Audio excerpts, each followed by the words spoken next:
Morning students. CBSE ने अपना जो बोर्ड एग्ज़ाम होते हैं उसका पैटर्न जारी कर दिया है और कैसा पैटर्न होगा, किस टाइप के क्वेश्चन आने वाले हैं, किस बिहाफ पे जो फाइनल एग्ज़ाम बनेगा, रिजल्ट बनेगा वो किस बिहाफ पे बनेगा। तो ऐसा कुछ इस नोटिस में जारी कर दिया गया है ताकि स्टूडेंट्स पहले से ही प्रिपेयर हो जाएं। क्योंकि जैसा कि लास्ट टाइम आप लोगों को पता है कि बोर्ड के एग्ज़ाम को फाइनल जो एग्ज़ाम होने वाला था उसे कैंसिल कर दिया गया था और बहुत सारे बच्चों का इसमें लॉस हो गया था और बहुत सारे बच्चों को फ़ायदा भी हुआ है। तो आई थिंक नहीं चाहते हैं टीचर्स और पेरेंट्स की एग्ज़ाम कंडक्ट ना हो। कुछ बच्चे चाहते भी होंगे कि एग्ज़ाम कंडक्ट ना हो, लेकिन मोस्टली बच्चे चाहते हैं, जो पढ़ते हैं और मेहनत करते हैं वो यही चाहते हैं कि हमारा एग्ज़ाम हो और हमारे एग्ज़ाम के अकॉर्डिंग हमें मार्क्स मिले। तो इसलिए इस बार सीबीएसई ने जो सर्कुलर है वो जारी कर दिया है। सिनेरियो कैसा है वो सारा इसमें बता दिया गया। तो ये सारे पॉइंट्स को हम डिस्कस करने वाले हैं कि एग्ज़ाम कैसा होगा, किस पैटर्न पे होगा, कैसे क्वेश्चंस बनेंगे और हमारा ओवरऑल जो रिपोर्ट कार्ड बनेगा वो किस बिहाफ पे बनेगा। तो आप लोग इस वीडियो को पूरा देखें और ध्यान से सुनें, तो आपको पूरी जानकारी इसमें मिल जाएगी।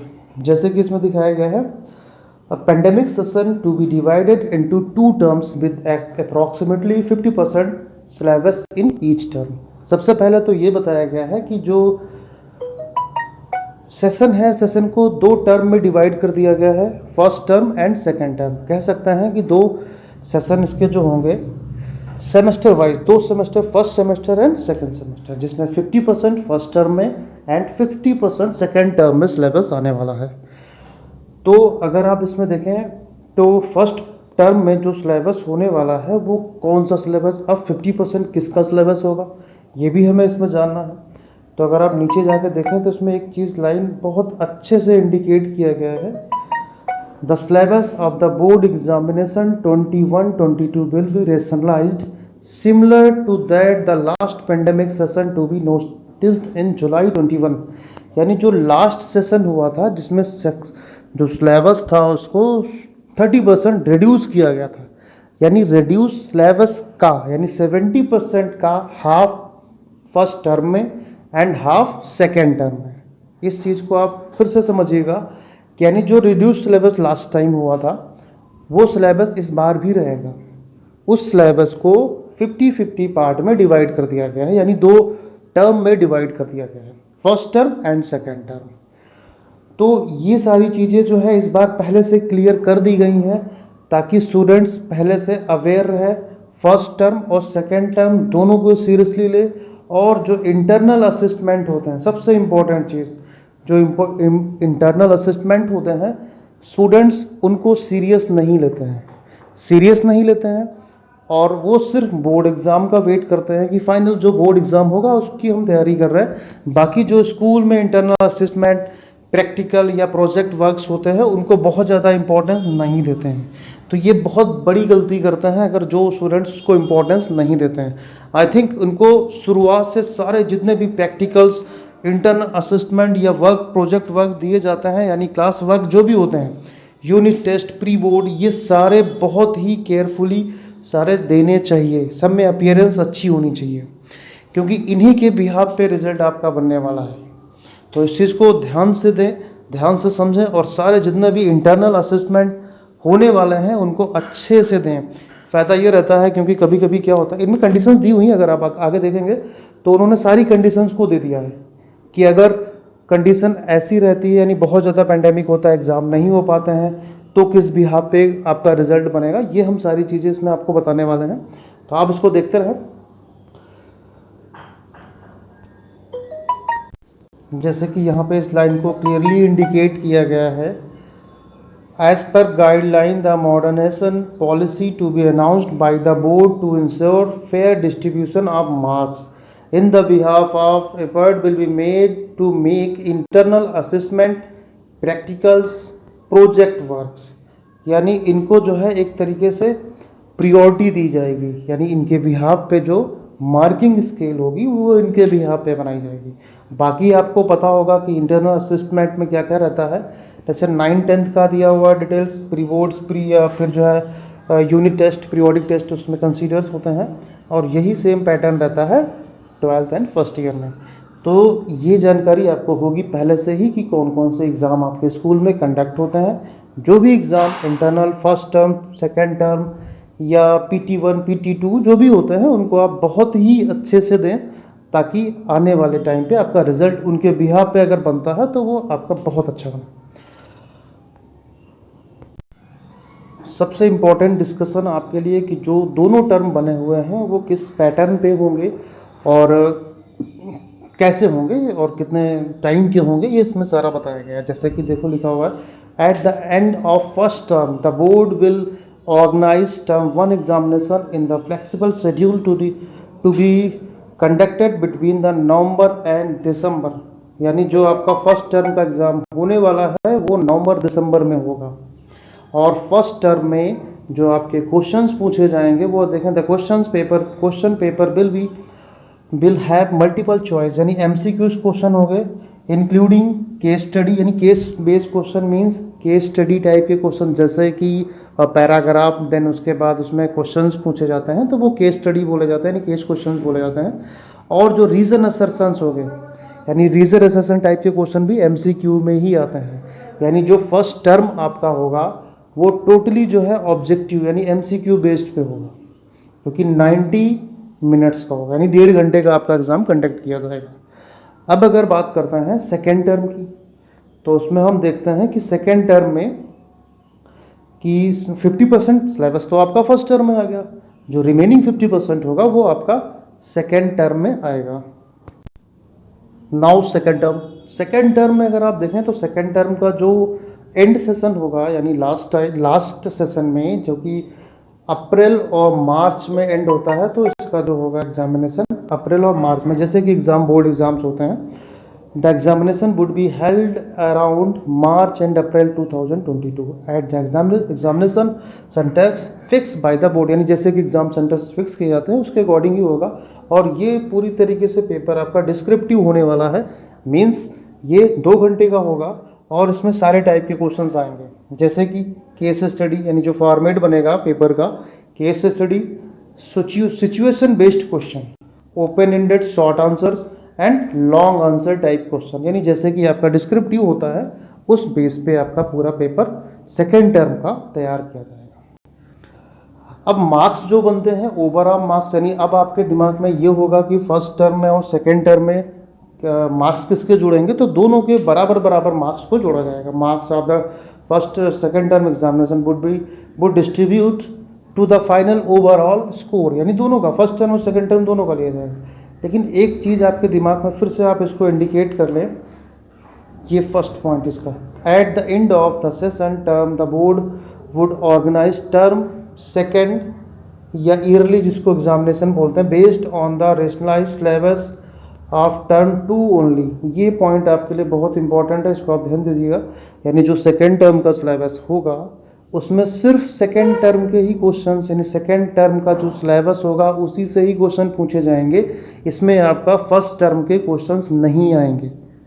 यानी फर्स्ट टर्म का जो सिलेबस होगा उसमें फर्स्ट टर्म के क्वेश्चन आएंगे, तो सेकेंड टर्म का जो सिलेबस होगा उसमें सिर्फ सेकेंड टर्म के आएंगे, ओनली टर्म 2।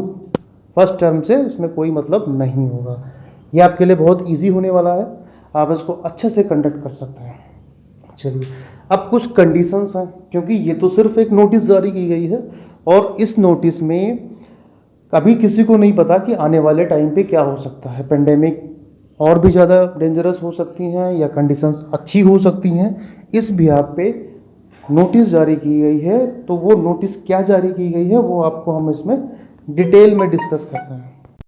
यानी क्या सिचुएशन होने वाली है, ये सिचुएशन के बेस पे एग्ज़ाम होंगे और उनकी जो ओवरऑल स्कोर बनेगा वो सिचुएशन बेस्ड बनेगा। जैसे कि अब चारों जो सिचुएशन होने वाली हैं, क्या हो सकता है, उस बिहाफ पे 4 कंडीशंस इसमें दी हुई हैं, उनको आप समझ लीजिए। यानी आपके ये समझ में आ गया कि 2 टर्म एग्ज़ाम होगा, दोनों सेपरेटली अलग अलग एग्ज़ाम होंगे। एक MCQs होगा objective and second term descriptive. Okay, तो अब फर्स्ट पॉइंट देखें, फर्स्ट पॉइंट को डिस्कस करते हैं।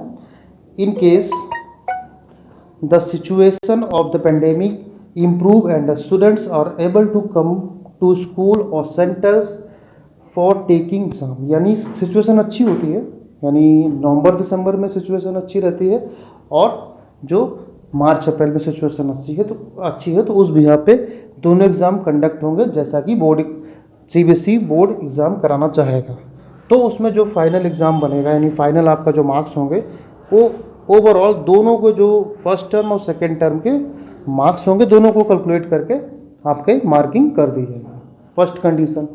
अब सेकेंड कंडीशन को अगर हम एनालिसिस करते हैं, in case the situation of the pandemic forces complete closure of the school during November December but term second exam not held at the centre, यानी इसमें बोला गया है कि मान लेते हैं कि कंडीशंस अभी नवंबर दिसंबर में अच्छी होती है और फर्स्ट टर्म आपका हो जाता है, भगवान न करे कि आगे कंडीशन यानी जब सेकेंड टर्म आपका एग्ज़ाम होने वाला हो तो कंडीशन बुरी हो जाए और आपका सेकेंड टर्म एग्ज़ाम ना हो पाए, तो आपका रिजल्ट कैसे बनेगा? तो आपका जो रिजल्ट बनेगा वो फर्स्ट टर्म के बिहाफ पर एंड उसके बाद जो उसमें इंटरनल असेसमेंट होते हैं उनके बिहाफ पर आपका रिजल्ट तैयार किया जाएगा। अब थर्ड कंडीशन को हम लोग समझते हैं।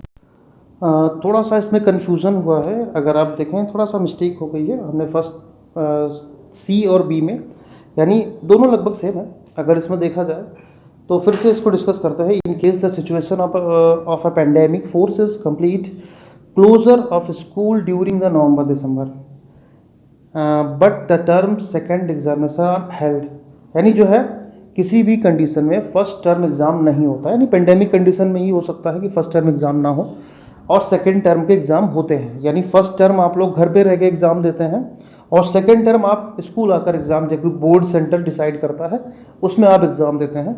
तो आपका जो क्राइटेरिया यानी जो सिनेरियो बनेगा वो आपका जो ज़्यादा वेटेज होगा वो सेकेंड टर्म का, जो यानी आप ऑफलाइन एग्ज़ाम सेंटर्स पे देंगे उसका ज़्यादा वेटेज कर दिया जाए, ठीक है।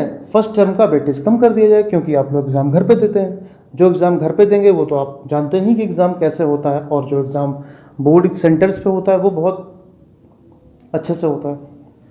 तो यही सेम कंडीशन होती है सी में कंडीशन यही बताई गई, in case the situation of pandemic forces completed during closure of school during March April but first term exam are held at the school और सेंटर्स, यानी सेकेंड टर्म पे, यानी फर्स्ट टर्म आपका प्रॉपर जो board के guideline के according जहाँ पे आपका सेंटर जाएंगे वहाँ पे आपने एग्ज़ाम दिया और किसी कंडीशन की वजह से सेकेंड टर्म आप नहीं दे पा रहे हैं, यानी सेकेंड टर्म बोर्ड कंडक्ट नहीं करा पा रहा है पेंडेमिक की वजह से, तो इसमें आपका जो वेटेज हो जाएगा वो फर्स्ट टर्म का वेटेज ज़्यादा हो जाएगा और सेकेंड टर्म का वेटेज कम हो जाएगा।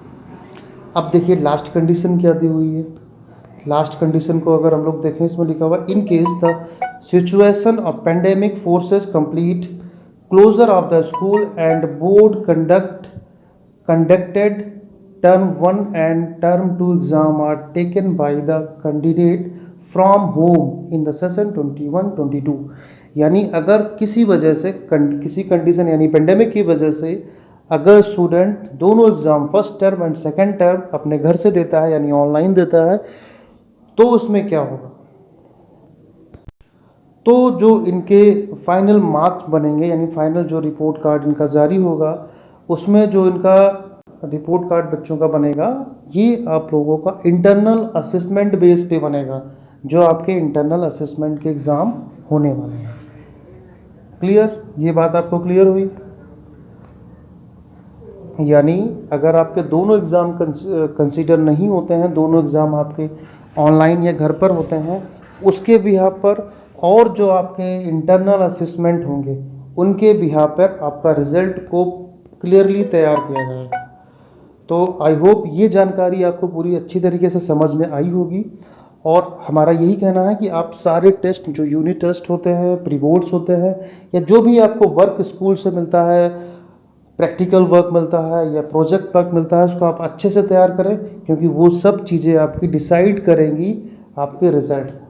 तो बिल्कुल किसी को भी इग्नोर ना करें, किसी को हल्के में ना लें, फॉर्मल वे में ना लें, इसको बहुत अच्छे से तैयार करें, और जितना स्टेप बाय स्टेप आप तैयार करेंगे उतना ही आपके लिए ईजी रहेगा। Okay, best of luck for exam, और अच्छे से तैयारी करें। Thank you so much class.